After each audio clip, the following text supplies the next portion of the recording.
A paz do Senhor, povo de Deus, boa noite.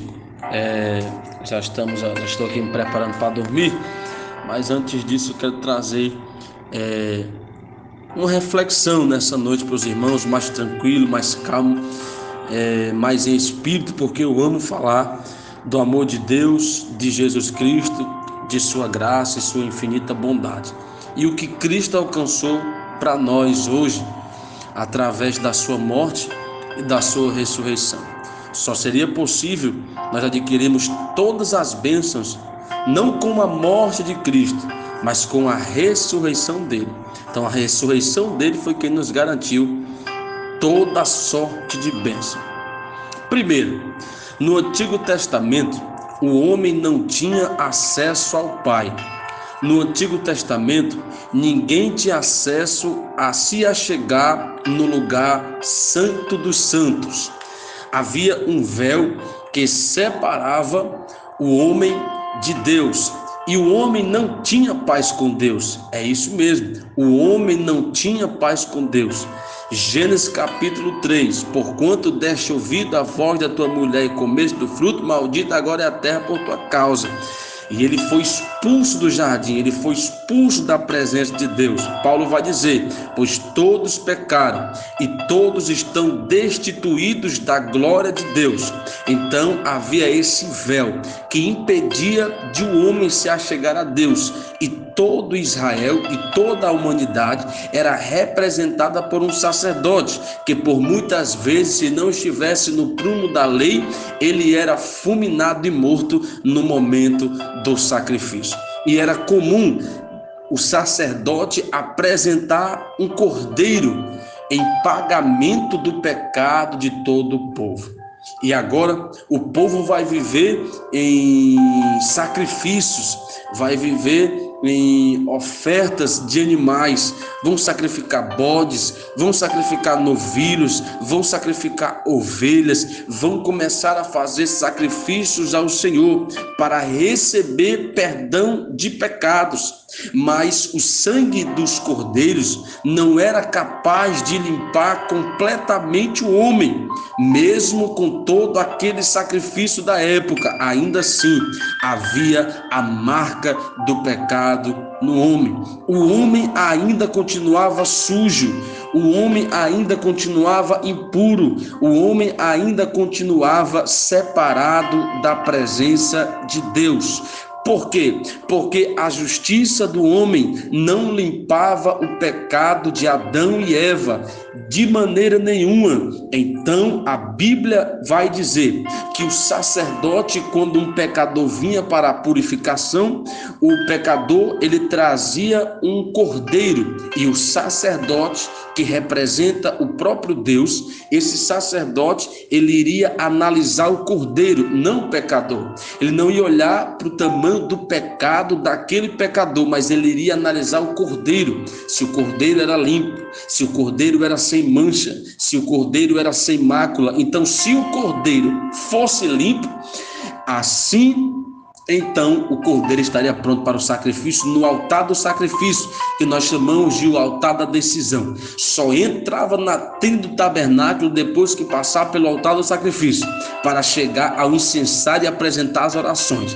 Então o pecador apresentava o cordeiro e o sacerdote analisava. Após o análise e a aprovação do cordeiro, o pecador colocaria a mão sobre a cabeça do cordeiro, e todos os pecados daquele pecador passaria para o cordeiro. Então o cordeiro era sacrificado. Isso mesmo, eles cortavam o pescoço do cordeiro ali para derramar o sangue ali sobre o altar do sacrifício, para colocar o cordeiro sobre o altar do sacrifício e incendiar com fogo. E Deus responderia sim. Aí assim teria acesso a chegar no lugar das orações, que era no lugar do altar do incensário, onde eles apresentavam incensário para orar. E isso se repetia por muitas longas datas, e o homem tornava-se mais pecador, mais pecador, mais pecador, mais pecador. O pecado não parava, o pecado se agravava. Sacrificava novilho, depois voltava a pecar. Sacrificava novilho, depois voltava a pecar. Não conseguia se limpar de maneira completa. Era necessário um sacrifício poderoso para pagar de uma vez por todas pelo pecado daqueles que creem em Cristo Jesus. E a Bíblia vai dizer que Deus se manifestou em carne e veio trazendo ele veio trazendo essa remissão. Ele veio para morrer por nós e para se entregar na cruz do Calvário pelos nossos pecados. Deus se apoderou de um corpo. É isso mesmo, Deus se apoderou de um corpo e esse homem andou sobre a terra. Esse homem se chama Jesus Cristo de Nazaré e ele veio para derramar o seu sangue puro, pois ele é o cordeiro verdadeiro.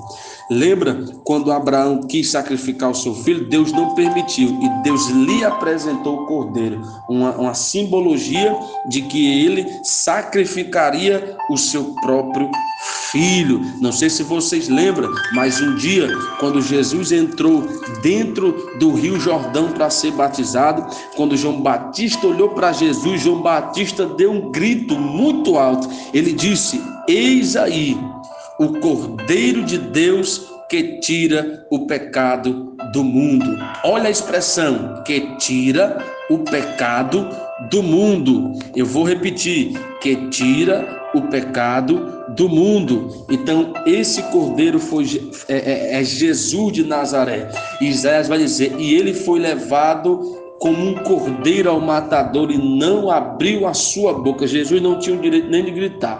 De todo o seu sofrimento, Jesus não gritou, se esperneou como bode, pois ele era o Cordeiro de Deus que desceu do céu para ser sacrificado por todo aquele que crê.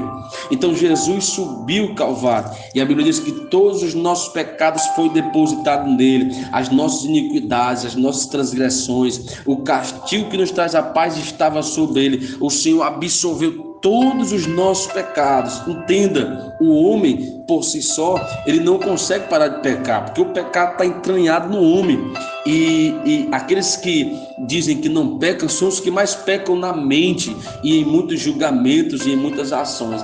Então Cristo Jesus, Deus viu do céu que o homem não era capaz de se livrar do pecado por si só. Por isso que Cristo Jesus subiu o Calvário e foi um sacrifício poderoso, um sacrifício grandioso e majestoso, de um sofrimento que se estendeu por uma manhã e uma tarde, que se iniciou às 9 da manhã e terminou às 3 da tarde do dia de sábado. Jesus vai ser pregado numa cruz, prego nas suas mãos, simbolizando o pagamento de nossas obras, prego sobre os seus pés, simbolizando o pagamento da nossa trajetória, coroa de espinhos sobre sua cabeça, para que eu e você viesse ter uma coroa de glória. Muitos não entendem o amor de Jesus Cristo e o porquê desse sacrifício, aceitam a Jesus, mas ainda não se deram conta de tudo aquilo que Jesus fez e vive sofrendo, vive debaixo de maldição, porque recusa, anula, cancela o sacrifício de Jesus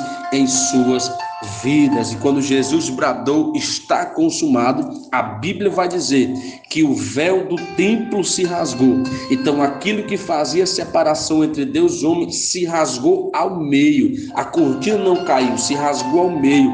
E os sacerdotes ficaram sem entender, porque quando chegaram no templo, onde tinha a Arca da Aliança, no lugar santo dos santos, eles encontraram o véu rasgado de banda a banda. E eles entenderam que agora o homem tinha o livre acesso para com o Pai. A morte do Senhor Jesus nos trouxe o livre acesso para com o Pai.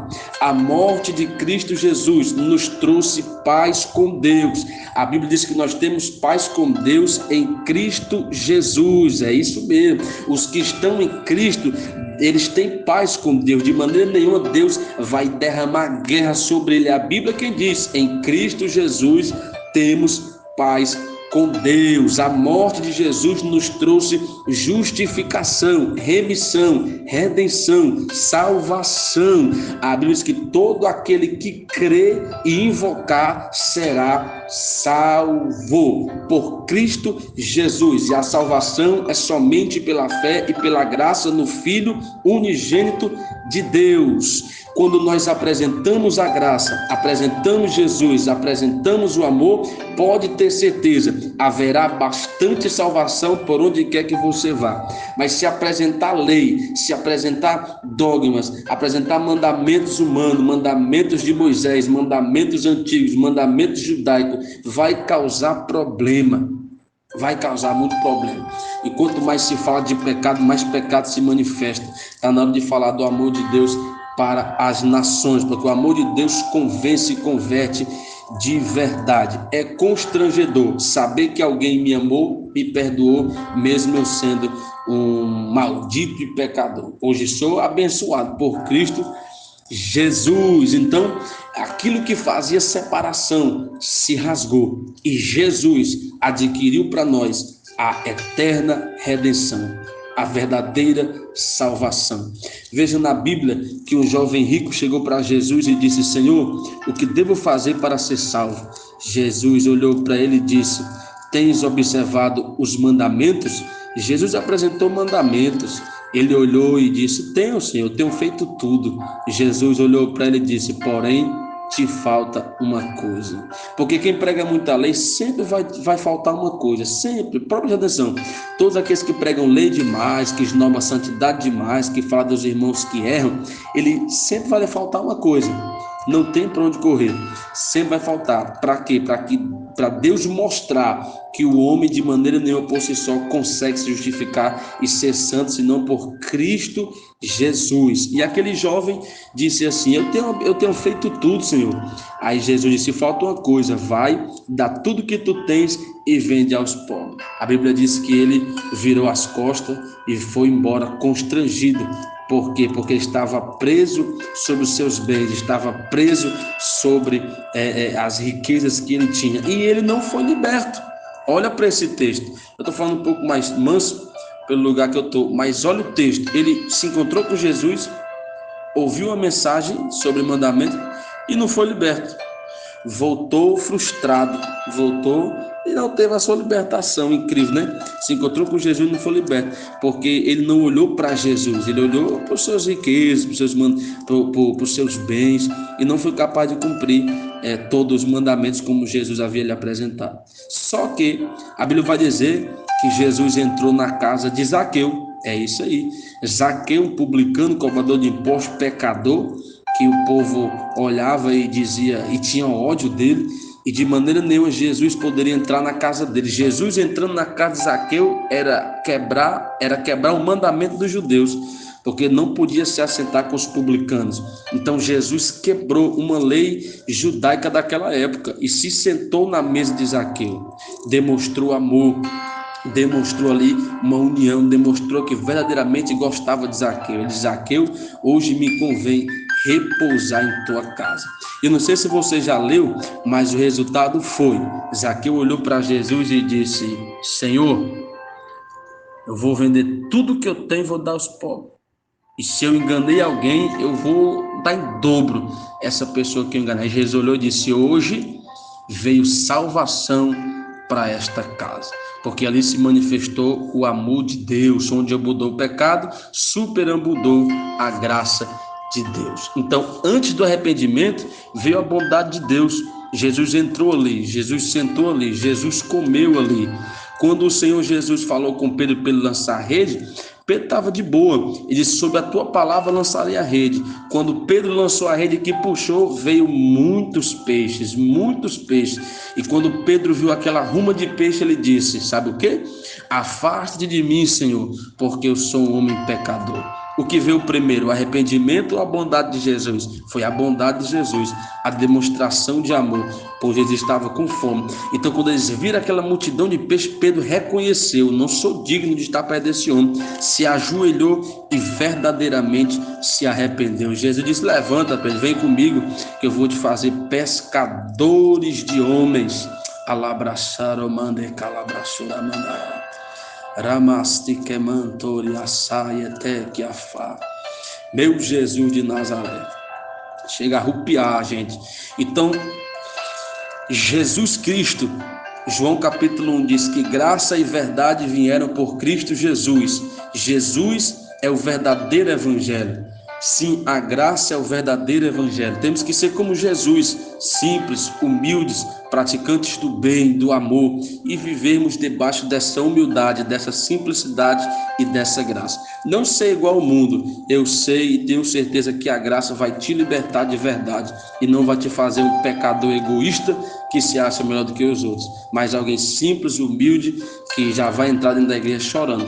A paz do Senhor, um forte abraço a todos, uma boa noite, que Deus abençoe em nome de Jesus.